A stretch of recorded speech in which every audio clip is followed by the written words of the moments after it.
मुझे बहुत खुशी है कि मैं यहाँ मंत्री के रूप में नहीं आया हूँ, मैं किसान के रूप में आया हूँ,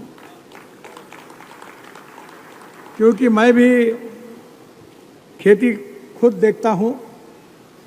सब प्रयोग करता हूँ और मैं इतना विद्वान नहीं हूँ,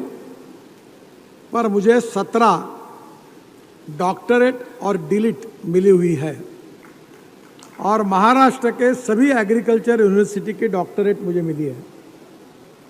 और इसलिए मैं आपको नई नई बात जो है वो बताऊंगा और जिसको लगता है वो जरूर हमारे क्षेत्र में उसको देखने के लिए आए, ताकि प्रगति और विकास में हम एक में एक साथ पकड़कर अगर हम आगे जाएंगे तो परिस्थितियों पर मात करके हम यशस्वी हो सकते हैं। हमारे शिवराज जी ने मंत्री के रूप में, कृषि मंत्री के रूप में तो बहुत अच्छा काम किया है, पर मैं आपको एक याद दिलाना चाहूँगा कि जब मैं भारतीय जनता पार्टी का अध्यक्ष था और शिवराज जी मध्य प्रदेश के मुख्यमंत्री थे, तो प्रणब मुखर्जी साहब उस समय वित्त मंत्री थे और लगातार 3 बार कृषि विकास में देश में पहले नंबर पर रहने का सम्मान मध्य प्रदेश को मिला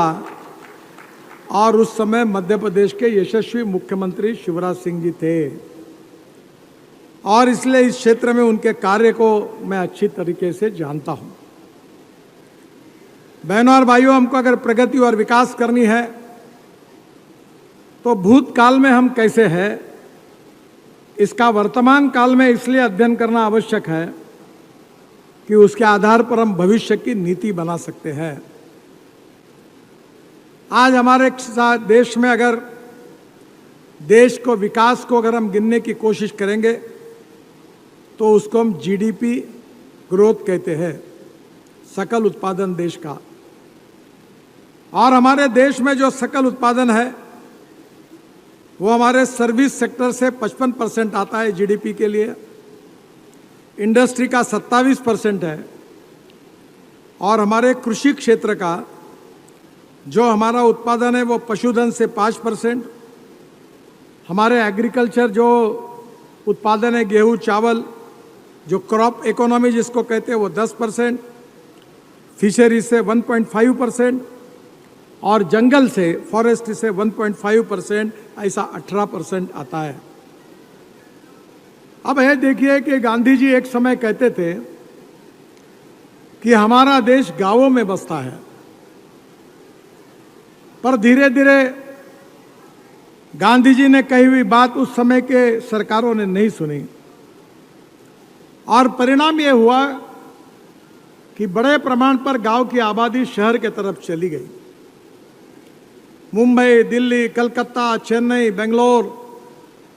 इनकी आबादी बहुत बढ़ गई और गांव के लड़के रोजगार के लिए शहर की तरफ जाने लगे। बहुत बड़ा माइग्रेशन हुआ। यह खुशी से नहीं हुआ है, यह मजबूरी से हुआ है। गांव में जाने के लिए अच्छे रोड चाहिए, पीने के लिए शुद्ध और स्वच्छ पानी चाहिए, गांव में किसानों के फसल के सही दाम चाहिए, गांव में उद्योग चाहिए ताकि युवाओं को रोजगार मिले, अच्छी स्कूल, अच्छी कॉलेज चाहिए, मनोरंजन के साधन चाहिए। और जब यह बातें उस जिस प्रमाण में विकसित होनी चाहिए